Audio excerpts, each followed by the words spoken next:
આ દ્રશ્ય છે વડિયા તાલુકાના ઢુંઢિયા પીપળિયા ગામના। ગત સાંજે અહીં વરસાદ પડ્યો હતો, જેના કારણે ખેતરોમાં નદી માફક પાણી વહેવા લાગ્યા અને પાકને ભારે નુકસાન થયું। બીજી તરફ ગામની મધ્યમાંથી પસાર થતી સ્થાનિક નદીનું રૌદ્ર સ્વરૂપ જોવા મળ્યું હતું।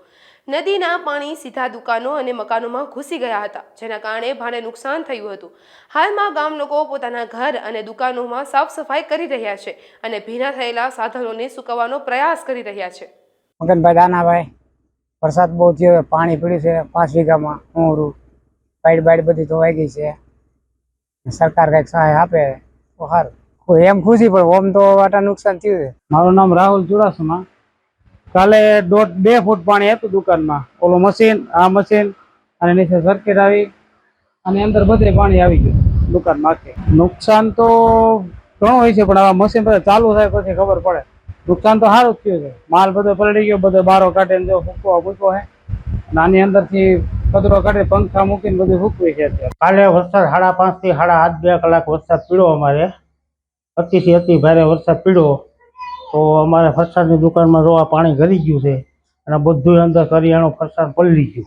અંદાજે 15,000 રૂપિયાનું કરિયાણું હતું, લોટ ને તેલ ને ખાંડ ને, તેલ ને કઈ વાંધો ન થયો, ખાંડ લોટ હાવ પૂરું થઈ ગયું, કટ્ટા ઉપર ચડાવી દીધા અમે। અને ફરસાણ જે હેઠે સોંકી પડી હતી, લાડવાની આઈટમ જે તહેવાર એ બધું પલળી ગયો। અંદાજે 10 જ દુકાનોમાં પાણી બધી ફરી વળ્યા છે। અમારા ઘરમાં પાણી ઘરી ગયો, નાના છોકરા ને બધી વસ્તુ અમુક બધી અમારે ફેરવી પડી છે। રાતે અમને મુસીબતમાં મૂકી દીધા હતા, રાતે સુવા ક્યાં જવું એ બધી મુસીબત હતી। અમારા રોડ મંજૂર થાય અને એ અમારી માંગ છે અને અમારા ઘરમાં પાણી ઘૂસે નહીં એવી રીતની અમારી વ્યવસ્થા કરવી છે। બાકી આ ગટરનું પાણી છે ને એ ગટરે ઉભરાય છે, એ ગટરનું પાણી એ ઘરમાં આવી જાય છે। આ ભારે વરસાદથી ખેડૂતોને પણ મોટું નુકસાન થયું છે। ખેતરોમાંથી નદી માફક પાણી વહી જતા ખેતરોના પાડા અને ઝાંપા તૂટી ગયા છે।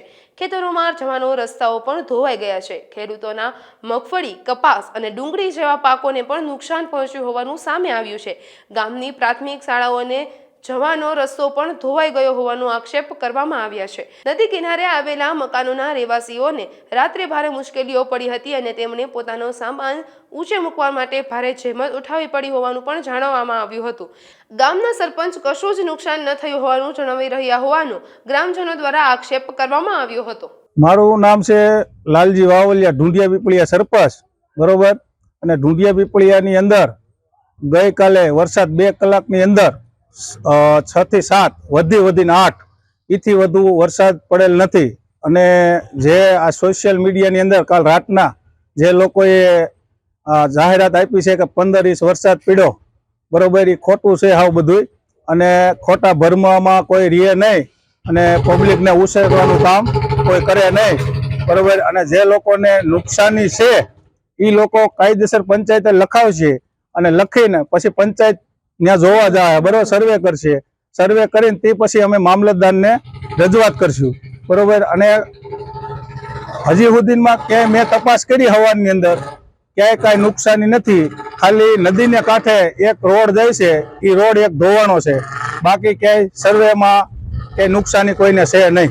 મકાનમાં પાણી ઘૂસ્યા છે પણ મકાનની અંદર નથી ગયા, ફળિયાથી અંદર નથી ગયા। ફળિયા લગી અમુક કાંઠે રહેશે એને ગયા છે, પણ કાંઠે રહેતા હોય એને સૂચના આપવામાં આવે છે કે વરસાદ વાતાવરણ હોય વરસાદનું તો એને કાયદેસર ઉપરવાટમાં વયું જવું અને કાયદેસર જેના મકાન કાયદેસર રહેશે કાંઠા ઉપર એને જ કોઈ પણ સહાય આપવામાં આવશે, બાકી સરકાર તરફથી કોઈ સહાય આપવામાં નહીં આવે।